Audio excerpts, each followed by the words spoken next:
திண்டுக்கல் மாவட்டத்தில் படிப்படியாக கொரோனா பாதிப்பு குறைவதாக தமிழக முதல்வர் எடப்பாடி பழனிசாமி பேச்சு.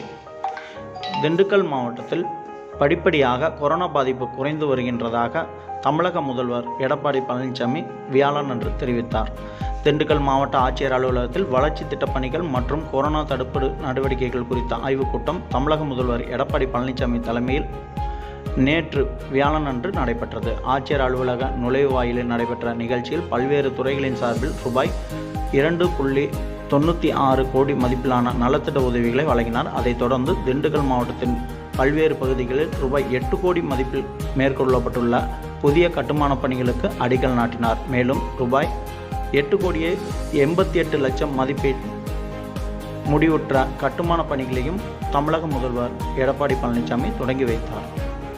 வருகின்ற ஊடக நண்பர்களுக்கும் பத்திரிகைகளுக்கும் அதை முதற்கண் வணக்கத்தை தெரிவிக்கின்றேன். இன்றைய தினம் திண்டுக்கல் மாவட்டத்தில் கொரோனா வைரஸ் தடுப்பு பணி குறித்தும் மற்றும் மாவட்ட வளர்ச்சி பணி குறித்தும் ஆலோசனை கூட்டம் நடைபெற்றது. இந்த ஆலோசனை கூட்டத்தில் இன்றைக்கு பல்வேறு திட்டங்கள் பணி குறித்து ஆலோசிக்கப்பட்டது. அதோடு இந்த மாவட்டத்தில் இருக்கின்ற தொழில் கூட்டமைப்பைச் சேர்ந்த நிர்வாகிகளை சந்தித்து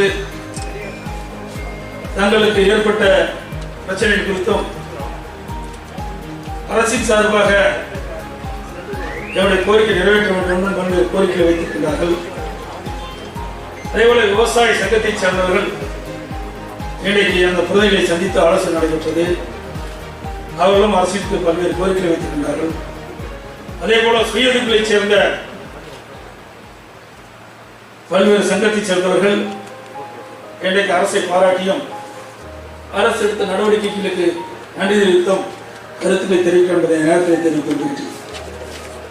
இன்றைக்கு தமிழ்நாட்டிலே நேற்றைய நிலவரப்படி கொரோனாவால் மொத்தமாக பாதிக்கப்பட்ட எண்ணிக்கை 2,73,460. இன்றைக்கு சிகிச்சை இருந்து குணமடைந்து வீடு திரும்பிய எண்ணிக்கை 2,14,815. இறந்தவர் எண்ணிக்கை 4,461. இன்றைக்கு நேற்றைய தினம் பாதிக்கப்பட்ட எண்ணிக்கை 5,125. 5/8/2020 அன்று மட்டும் குணமடைந்து வீடு திரும்பிய எண்ணிக்கை 6,031 பேர். 5/8/2020 அன்று கொரோனா நோயால் சிகிச்சை பலனின்றி உயிரிழந்தவருடைய எண்ணிக்கை 112. தற்போது இன்னைக்கு கொரோனா சிகிச்சை பெற்றவர்களுடைய எண்ணிக்கை 54,184. நான்கு அம்மாவுடைய அரசு எடுத்த நடவடிக்கையின் காரணமாக 5/8/2020 அன்று வரை இன்றைக்கு தமிழகம் முழுவதும் பரிசோதனை செய்யப்பட்டு பரிசோதனைக்கு உட்பட்டவருடைய எண்ணிக்கை 28,45,406. 5/8/2020 அன்று மட்டும் நடைபெற்ற பரிசோதனை எண்ணிக்கை தமிழகத்திலே 59,156 பேர். இன்றைக்கு தமிழகத்தில் பரிசோதனை எண்ணிக்கைகள் 125, அரசின் சார்பாக 60, தனியார் சார்பாக 65 இருக்கின்றன. திண்டுக்கல் மாவட்டத்தை பொறுத்த வரைக்கும் இன்றைக்கு இதுவரை பாதிக்கப்பட்டவருடைய எண்ணிக்கை நேற்றைய தினம் வரை 3,202 பேர். இன்றைக்கு பாதிக்கப்பட்டு சிகிச்சை பெற்று வீடு திரும்பிய எண்ணிக்கை 2,603 பேர். இறந்தவருடைய எண்ணிக்கை நேற்றைய தினம் 59 பேர். நேற்றைய தினம் வரை நேற்றைய தினம் பாதிக்கப்பட்ட எண்ணிக்கை இன்னைக்கு திண்டுக்கல் மாவட்டத்தில் 71 பேர். இன்றைக்கு நேற்றைய தினம் சிகிச்சையிலிருந்து குணமடைந்து வீடு திரும்பிய எண்ணிக்கை 22 பேர். இறந்தவருடைய எண்ணிக்கை நேற்றைய தினம் 2 பேர். தற்போது சிகிச்சைகளுடைய எண்ணிக்கை திண்டுக்கல் மாவட்டத்தில் 540 பேர் கொரோனா சிகிச்சை பெற்று வருகிறார்கள். இன்றைக்கு திண்டுக்கல் மாவட்டத்தில் இதுவரை நேற்றைய தினம் வரை பரிசோதனைக்கு உட்படுத்தப்பட்டவருடைய நபருடைய எண்ணிக்கை 43,578 பேர். இன்றைக்கு நேற்றைய தினம் பரிசோதனை செய்யப்பட்டவருடைய எண்ணிக்கை 1,024 பேர் பரிசோதனையில் ஒன்று இருக்கின்றன. இன்றைக்கு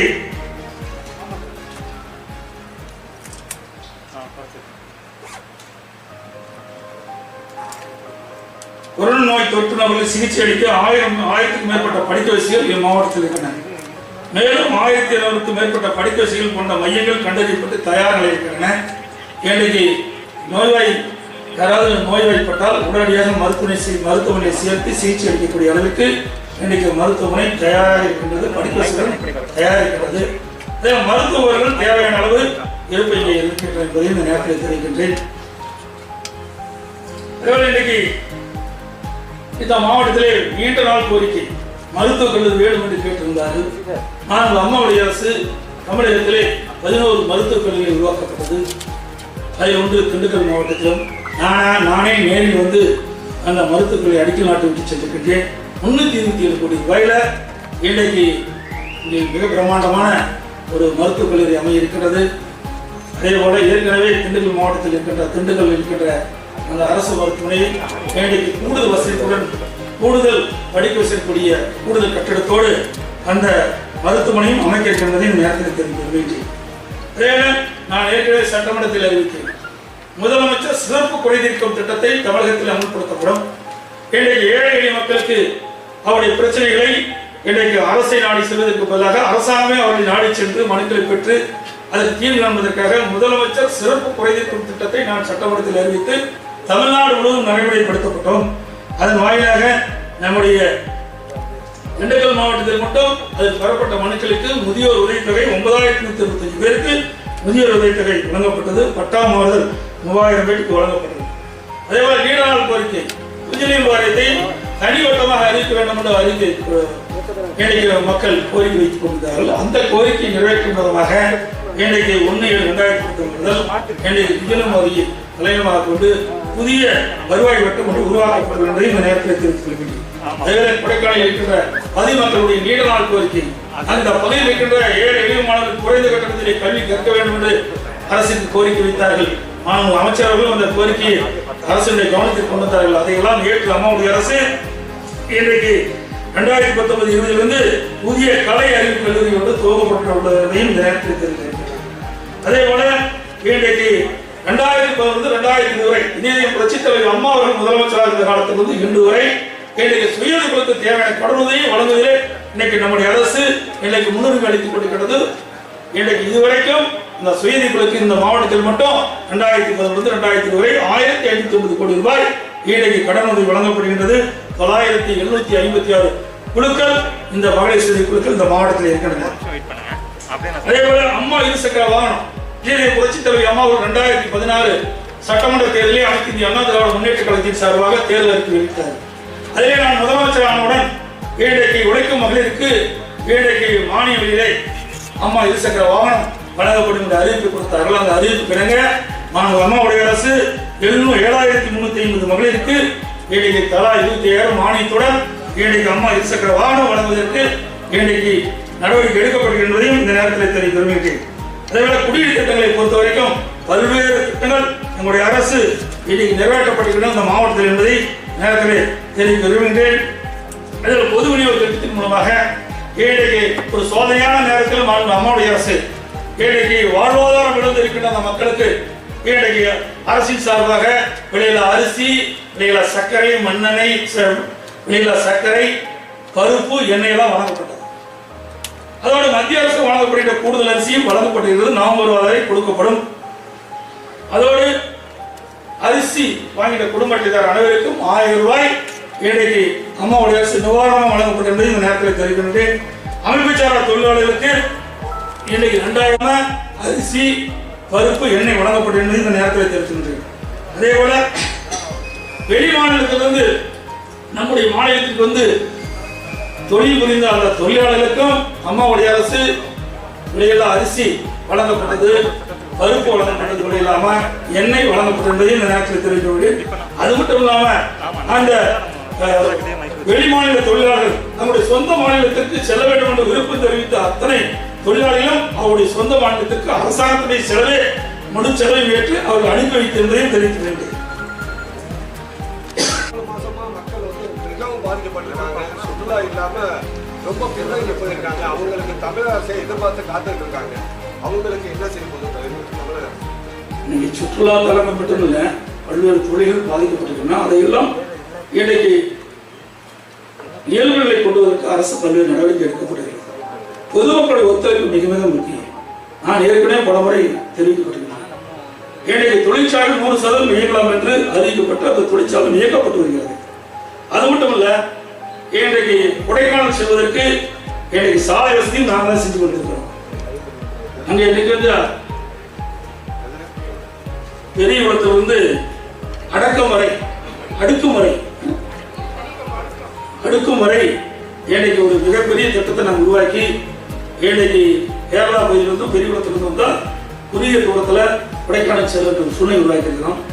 இன்னைக்கு மழை காலத்தில் சரிவு ஏற்பட்டிருக்குது. அந்த சரிவு செய்வதற்கும் நிதி ஒதுக்கீடு செஞ்சது அம்மாவுடைய அரசு தான். அவை இன்றைக்கு கொடைக்கானல் மட்டுமல்ல, பல்வேறு பகுதிகளில் இப்படிப்பட்ட பிரச்சனை இருக்கின்றது. இதை படிப்படியாக இயல்புகளை கொண்டு வருவதற்கு அரசு அனைத்து நடவடிக்கை எடுக்கப்பட்டு வருகிறது. ஊடகத்தின் வாயிலாக, பத்திரிகை வாயிலாக மக்களுக்கு விழிப்புணர்வு ஏற்படுத்த வேண்டும் என்று வேண்டுகோளாக நேரத்தில் கேட்டுக்கொண்டு வருகிறேன். ஏனால் இயல்புகளை திரும்பினால்தான் நம்ம சுற்றுலா தலமும் சிறப்படையும். இன்றைக்கு இந்த மக்களுடைய பிரச்சனைகள் முழுமையாக தீர வேண்டும் என்று சொன்னால் அரசு அறிவித்த வழிமுறைகளை தொடர்ந்து மக்கள் பின்பற்ற வேண்டும். அப்படி பொதுமக்கள் பின்பற்றினால்தான் இந்த கொரோனா வைரஸ் பரவலிருந்து தடுக்க முடியும். ஏதோ தமிழ்நாட்டில் மட்டும் நினைக்கிறேன், உலகளவிலே பாதிக்கப்பட்டிருக்குது. உலகளவிலே ஏற்பட்ட ஒரு கொடுமையான நோய் இந்த நோய். இந்த கொரோனா வைரஸ் தொற்று நோய் என்பது நம்ம மட்டும் இல்ல, 210 நாட்டில் பாதிக்கப்பட்டது. தமிழகத்தில் தொடர்ந்து கனமழை பெய்யும் இந்திய வானிலை மையம் எச்சரித்திருக்கிறாங்க. அதை எதிர்கொள்வதற்கு தமிழக அரசு தயாராக இருக்கின்றது. இப்பொழுது ஊட்டியில் கூட நீலகிரி மாவட்டத்தில் தொடர்ந்து கனமழை பெய்து கொண்டிருக்கிறது. அங்கே கூட இன்னைக்கு நம்முடைய உள்ளாட்சித்துறை அமைச்சரும் கால்நடைத்துறை அமைச்சரும் நேரடியாக அங்கே சென்று அங்கே இருக்கிற மக்களுக்கு தேவையான நிவாரண உதவி வழங்க வேண்டும் என்ற உத்தரவிட்டிருக்கிறேன். அவரும் செல்ல இருக்கின்றார்கள். பருவமழை துவங்கிவிட்டது. அணைக்கு நீர்வரத்தும் அதிகரித்துக் கொண்டிருக்கிறது. இன்றைக்கு மக்களுக்கு தேவையான பாதுகாப்பு வழங்குவதற்கு அரசு இன்றைக்கு அனைத்து நடவடிக்கை மேற்கொள்ளப்பட்டிருப்பதை தெரிவித்தேன்.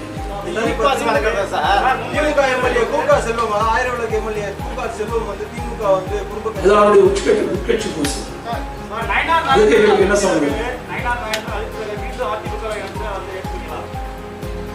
அனைத்து இந்திய அண்ணா திராவிட முன்னேற்ற கழகத்திற்கு தான் அவர் பாரதிய ஜனதா கட்சி இருக்கிறார். அவர் எங்களுடைய கட்சிக்கு மீண்டும் வந்தால் நாங்கள் நிச்சயமாக சேர்த்து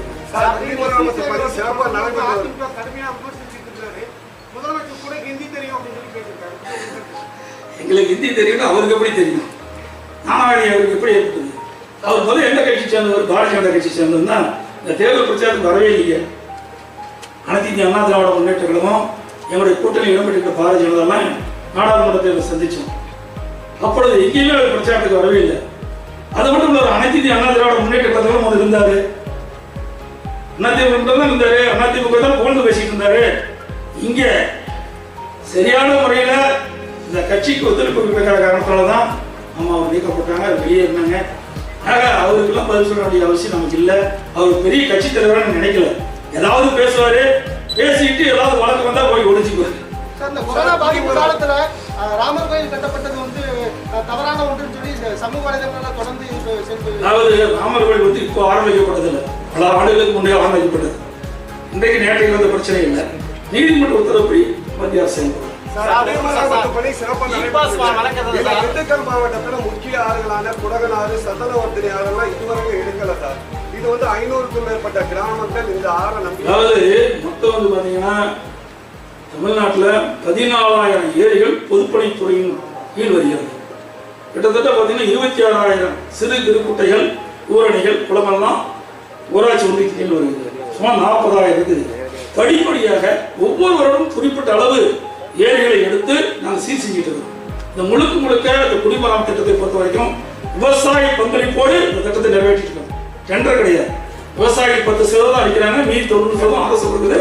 அவர்கள் குழுக்களாக அமைக்கப்பட்டு அந்த குழுக்கள் தான் அந்த பணியை செய்யறாங்க. ஒவ்வொரு கொஞ்சம் கொஞ்சமாக தான் நாங்கள் செய்ய முடியும். ஏன்னா ஒரே நேரத்தில் அந்த பணியை எடுத்துக்கொள்ள வந்து இயலாத காரியம். அதுக்கு தேவை நிதியும் அரசாங்கத்தில் இல்லை. அதே ஒரு அற்புதமான திட்டத்தை கொண்டு வந்தே அம்மாவுடைய அரசு தான். இந்த விவசாயத்தில் மிகப்பெரிய வரவேற்பு இருக்குது. இன்றைக்கு கூட விவசாய சங்கத்தை சேர்ந்தவர்கள் இதை பாராட்டி பேசினாங்க. இன்னைக்கு பல ஆண்டுகாலமாக ஏரி குளங்கள்லாம் தூர்வாரப்படாமல் வந்தது. இந்த தூர்வாரின்ற பணியை விவசாயிடத்திலே ஒப்படைத்த காலத்தினால அந்த விவசாயிகள் அந்த ஏரியில் இருக்கிற மண்டல் மணி அள்ளி விவசாயிகளுக்கு ஏதுவாக பயன்படுத்தி இயற்கை உரமாக பயன்படுத்துறாங்க. ஒரு ஏரி ஆழமாகுது. இன்னொன்று அந்த மழை காலத்தில் பெய்கிற மழைநீர் ஏரியிலே அதிகமாக தண்ணீர் சேமிக்கக்கூடிய சூழ்நிலை நம்மளுடைய அரசு ஏற்படுத்தி நல்லா பாராட்டிருக்கிறாங்க. அது மட்டும் இல்ல, இன்றைக்கு பருவகாலில் பெய்கிற மழைநீர் உபரியா போய் கடலை போய் கலக்குது காவிரியிலிருந்து. அப்படி உபரியா போய் கடலை கலக்கின்ற அந்த நீரை மாயனூரிலிருந்து நீரேற்று மூலமாக வேடந்தத்தில் உள்ள 100 வறண்டுள்ள 100 ஏரிகள் நிரப்புவதற்கு அந்த ஆய்வு பணி மேற்கொள்வதற்காக முதற்கட்டமாக 50 லட்சம் ரூபாய் ஒதுக்கீடு செஞ்சிருக்கிறதையும் நேரத்தில் தெரிவிக்க வேண்டும். பொறுத்த வரைக்கும் ஏற்கனவே ஒரு டீம் தான் இயங்கிட்டு இருந்தது. 2 டீம் இயங்க வேண்டும் என்று உத்தரவு பிறப்பிச்சிருக்கோம். தமிழ்நாடு முழுவதும் அந்த இ-பாஸ் முறை இறுதியாக்கப்பட்டிருக்கின்றன. இன்றைக்கு அத்தியாவசிய பணிகள் மேற்கொள்வதற்கு உடனடியாக இ-பாஸ் வழங்க வேண்டும் என்று ஏற்கனவே ஒரு டீம் தான் இதற்காக இ-பாஸ் வழங்குகிறது. ஒவ்வொரு மாவட்டத்திலும் இன்னும் கூடுதலாக ஒரு டீம் அமைச்சு 2 டீம்ல உடனுக்குடன் இ-பாஸ் வழங்க வேண்டும் என்று உத்தரவு பிறப்பிக்கின்றதை தெரிவித்துக் இ-பாஸ் வழங்குவதில் எந்த தடையும் கிடையாது. ஆனால் முறைப்படி உண்மையாக ஏதாவது பணி இருந்தால் வேறு மாவட்டத்திற்கு இ-பாஸ் பெற்று செல்லலாம் என்பதை தெரிவிக்கிறேன். உலக முதலீட்டாளர் மாநாட்டை நடத்தினார். அதேபோல் அம்மாவுடைய அரசு அந்த வழியை பின்பற்றி 2019ஆம் ஆண்டு உலக முதலீட்டாளர் மாநாட்டை சென்னையை நடத்தி பல்வேறு தொழில்கள் ஈர்க்கப்பட்டிருந்தது இந்த நேரத்தில் தெரிவிக்கிறேன். அந்த வழியில் 2015 உலக முதலீட்டாளர் மாநாட்டில் நம்முடைய இங்கே திண்டுக்கல் மாவட்டத்திலும் அமெரிக்காவை சேர்ந்த ஆம்பே நிறுவனம் 280 கோடி ரூபாய் முதலீட்டில் 400 பேருக்கு வேலை கொடுக்கின்ற விதமாக இன்றைக்கு நம்முடைய நிலக்கோட்டை தொழிற்பூங்காவிலே இன்றைக்கு அந்த தொழிற்சாலை நிறுவி இன்றைக்கு நடைபெற்றுக் கொண்டிருக்கின்றன. சிப்காட் மூலமாக சதன் ஸ்பின்னிங் மில்ஸ்ல 284 கோடி ரூபாயில 400 பேருக்கு வேலை கொடுக்கின்ற விதமாக இன்றைக்கு கோட்டையூர் அகர பகுதியில் பருத்தி நூல் மற்றும் ஆடை உற்பத்தி திட்டத்தில் நிதி உள்ளது என்பதை இந்த நேரத்தில் தெரிவிக்க வேண்டும். அதே போல சித்தி விநாயகா ஸ்பின்னிங் மில்ஸ் 52 கோடி முதலீட்டில் 325 நபர்களுக்கு வேலைவாய்ப்பு வழங்கிய திண்டுக்கல் வேடந்தூர் பகுதியில் பருத்தி நூல் மற்றும் ஆடை உற்பத்தி திட்டத்தினை நிதி உள்ளது என்பதையும் இந்த நேரத்தில் தெரிவிக்க வேண்டும். அதேபோல 2019 உலக முதலீட்டாளர் மாநாட்டை தொடர்ந்து அம்மாவுடைய அரசு நடத்தியதின் காரணமாக 3 நிறுவனங்கள் அனில் சேமியா, அந்திகா காட்டன் மில்ஸ் மற்றும் சுவாதி கேட் சர்வீஸ் நிறுவனங்கள் சுமார் 300 கோடி ரூபாய் மதிப்பீட்டில் புரிந்துணர்வு ஒப்பந்தங்கள் கையெழுத்திடப்பட்டுள்ளன. இதன் மூலம் 350 நபர்களுக்கு நேரடியாக வேலை கிடைக்கும். அதேபோல சிப்காட் நிறுவனம் 1000 கோடி ரூபாய் முதலீட்டில் 63 நிறுவனங்கள் 3000 நபர்கள் நேரடியாக வேலை பெறுகின்ற விதமாகவும் அரசு இதுவரை 31 தொழில்களுக்கு 5.25 கோடி ரூபாய் மானியம் வழங்கியுள்ளது. இதேபோல குறு சிறு மற்றும் நடுத்தர 4733 நிறுவனங்களுக்கு சுமார் 106 கோடி ரூபாய் கடன் ஒப்புதல் அளிக்கப்பட்டு கோவிட் நிவாரணம் மற்றும் மேம்பாட்டு திட்டத்தின் மூலம் 35 நிறுவனங்களுக்கு சுமார் 2.70 கோடி கடன் ஒப்புதல் வழங்கப்பட்டிருந்தது இந்த நேரத்தில் தெரிவிக்க வேண்டும். இதையெல்லாம் அம்மாவுடைய அரசு எடுத்த நடவடிக்கை என்பதை இந்த நேரத்தில் தெரிவிக்க வேண்டும். அதே போல இன்றைக்கு தடுப்பணைகள் பல கட்டப்பட்டிருக்கின்றன. அதேபோல குடிமராமத்து திட்டத்தின் மூலமாக 55 கோடி ரூபாய் மதிப்பீட்டில் 11 பணிகள் இம்மாத இறுதியில் இன்றைக்கு முடிக்கும் அனைத்து முடிவெடுக்கும் தருவாயில் என்பதையும் இந்த நேரத்தில் தெரிவிக்க விரும்புகிறேன். தடுப்பணைகள் நிறைய நாங்கள் கட்டியிருக்கிறோம். இந்த மாவட்டத்தில் தொப்பைசாமி ஆற்றின் குறுக்கே சுமார் 6 கோடி ரூபாய் தடுப்பணை கட்டும் பணி நடைபெற்று வருகிறது. பெரியார் பிரதான கால்வாய் ரெகுலேட்டர் புதுப்பிக்கும் பணி சுமார் 4 கோடி ரூபாயில மேற்கொள்ளப்பட்டுள்ளது. திருமணி முத்தாறு காட்டு பெரியகுளம் அணை மறுகட்டுமானம் சுமார் 3.50 கோடியில மேற்கொள்ளப்பட்டுள்ளது. விராலிப்பட்டி குக்கரம் கசிமீர் குட்டை சுமார் 3 கோடி ரூபாயில பணி மேற்கொள்ளப்பட துவங்கப்பட்டுள்ளது. பாலாத்துக்குளம் அணைக்கட்டு மறுகட்டுமானம் சுமார் ரூபாய் 2.20 கோடி ரூபாயில மேற்கொள்ளப்பட்டுள்ளது. மருதாநதி அணை ஷட்டர் ரெகுலேட்டர் பாசன மடை புதுப்பித்தல் சுமார் 2 கோடி ரூபாயில மேற்கொள்ளப்பட்டுள்ளது. நங்காஞ்சி ஆற்றின் குறுக்கே சுமார் 1.50 கோடி தடுப்பணை துவங்கப்பட உள்ளது. மஞ்சள் ஆற்று குறுக்கே 2 இடங்களில் சுமார் 4.6 கோடி தடுப்பணை நீர்மன்ற தீர்ப்பணி மேற்கொள்ளப்படும். மருதமா நதி வெள்ள நீரினை சித்திரப்பட்டி கருங்குளத்திற்கு ரூபாய் 60 கோடி மதிப்பீட்டில் கொண்டு செல்ல திட்ட மதிப்பீடு பணி நடைபெற்று வருகிறது. பழனி திருக்கோயில் மற்றும் நகரம் சுற்றியுள்ள மாசுபட்ட நீரினை புனரமைத்து புதிய கழிவுநீர் சுத்திகரிப்பு நிலையம் அமைக்க 51.85 கோடி மதிப்பீடு அரசுடைய பரிசீலனை இருந்து கொண்டிருக்கிறது. வத்தலக்குண்டு பெரியகுளம் கண்மாய் அணைக்கட்டை புனரமைக்க ரூபாய் 7.50 கோடி பரிசீலனை உள்ளது. குன்னூராயன்பேட்டை அணைக்கட்டை புனரமைக்க 15.60 கோடி ரூபாய் அரசுடைய பரிசீலனை இருந்து கொண்டிருக்கிறது. மாயாண்டி குளத்திற்கு நீர் வழங்க கரையாற்றின் குறுக்கே சுமார் 8 கோடி ரூபாயில் புதிய அணைக்கட்டு அமைக்க அரசுடைய பரிசீலனை உள்ளது. சண்முகாவதி ஆற்றின் குறுக்கே திருச்சிப்பாளையம் சுமார் 6.70 கோடி மதிப்பீட்டில் தடுப்பணை கட்ட அரசுடைய பரிசில் இருந்து கொண்டிருக்கின்றது. ஒத்தையும் கிராமம் அருகே நலதங்கல் ஓடை குறுக்கே புதிய குளம் அமைக்க ரூபாய் 17.4 கோடி மதிப்பில் கட்டி முடிக்கப்பட்டுள்ளது. சித்தர்கள் நத்தம் கிராமம் வைகாட்டின் குறுக்கே 12.3 கோடி ரூபாய் தடுப்பணை கட்டி முடிக்கப்பட்டுள்ளது. புரட்சித்தலைவர் அம்மாவுடைய அரசு நீர் மேலாண்மை திட்டத்தின் மூலமாக பருவ காலங்களில் பெய்கின்ற மழைநீர் முழுவதும் சேர்ப்பதற்காக இந்த தடுப்பணைகள்லாம் இந்த மாவட்டத்தில் நிறுவனம் என்பதையும் இந்த நேரத்தில் தெரிவித்துள்ளது. அதே போல வேளாண்மை துறையில் நிறைய திட்டங்களை நாங்கள் கொண்டு வந்திருக்கிறோம். அந்த திட்டத்தையும் இந்த நேரத்தில் குறிப்பிட விரும்புகின்றேன். இன்றைக்கு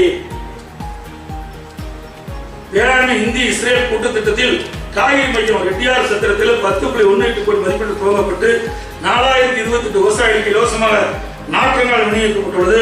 36 விவசாயிகள் தொழில் பயிற்சி பெற்றுள்ளனர். இங்கே நாற்றங்கால் உற்பத்தி செய்யப்பட்டு விவசாயிகளுக்கு வழங்கப்பட்டிருக்கின்றதையும் இந்த நேரத்தில் தெரிவிக்கின்றேன். நிறைய திட்டங்களை விவசாயிகளுக்காக அரசு செயல்பட்டுக் கொண்டிருக்கின்றதையும் இந்த நேரத்தில் தெரிவிக்கின்றேன். வறட்சியால் பாதிக்கிற விவசாயிகளுக்கு இழப்பீட்டு தொகை கொடுத்தும் அம்மாவுடைய அரசு தான். மக்காச்சோளத்தில் அமெரிக்கன் படைக்குழு வந்து பெருத்த நஷ்டத்துக்குள்ளாகிய விவசாயிகளுக்கு கண்டறிந்து இழப்பீட்டு தொகை வழங்கியும் அம்மாவுடைய அரசு என்பதையும் நேரத்தில் தெரிவிக்க விரும்புகின்றேன். அது மட்டுமல்ல, ஏழைக்கு சொட்டு நீர் பாசன கருவியில் 1 ஏக்கர் இருந்தால் முழு மானியம் கொடுக்குறோம். அதற்கு மேலே எத்தனை ஏக்கர் நிலம் இருந்தாலும் 70% மானியம் கொடுக்குறோம். இந்தியாவிலேயே சொட்டு நீர் பாசனக்காக அதிகமான நிதி வழங்கிய ஒரே அரசு நம்முடைய அரசு என்பதை இந்த நேரத்தில் குறிப்பிட விரும்புகிறேன். அதே போல டிராக்டர் வாங்க மானிய வழியிலே விவசாயிகள் இன்றைக்கு டிராக்டர் வாங்குவதற்கு இன்றைக்கு மானியம் கொடுக்கப்படுகிறது. இப்படி ஏராளமான திட்டங்களை நம்முடைய அரசு தொடர்ந்து மக்களுக்கு வழங்கப்பட்டிருக்கின்றதை இந்த நேரத்தில் தெரிவிக்க விரும்புகிறேன். இதேபோல் சாலை வசதி நிறைய செஞ்சு கொடுத்திருக்கிறோம். இன்றைக்கு திண்டுக்கல் ஒட்டஞ்சத்திரம் பொள்ளாச்சி வரை இருக்கிற 117 கிலோமீட்டர் சாலை தேசிய நெடுஞ்சாலை 672 ஒதுக்கப்பட்டு நிலம் கையெழுத்து பணி நடைபெற்றுக் கொண்டிருக்கின்றது. இன்றைக்கு நம்முடைய ஒட்டஞ்சத்திரத்தில் புறவழிச்சாலை நமக்கு மானியம் ரூபாய் இருக்கின்றது. அதே போல திண்டுக்கல் கொட்டாம்பட்டி அந்த சாலையும் இன்றைக்கு நடைபெற்றுக் கொண்டிருக்கின்றதை இந்த நேரத்தில் தெரிவிக்கின்றேன். திண்டுக்கல்ல 19.25 கிலோமீட்டர் இன்றைக்கு புறவழிச்சாலை அமைப்பதற்கும் இடம் அளிக்கிற பணி நடைபெற்றுக் கொண்டிருந்ததை இந்த நேரத்தில் தெரிவிக்கின்றேன். அதே போல பல இடங்களே உயர்மட்ட பாலம் கட்டணும்னு சொல்லிங்க ரயில்வே கடலின் குறுக்கே அதுவும் அந்த பணியும் பல இடத்துல முடிவு விட்டுருக்கின்றன, சில இடத்துல நடைபெற்று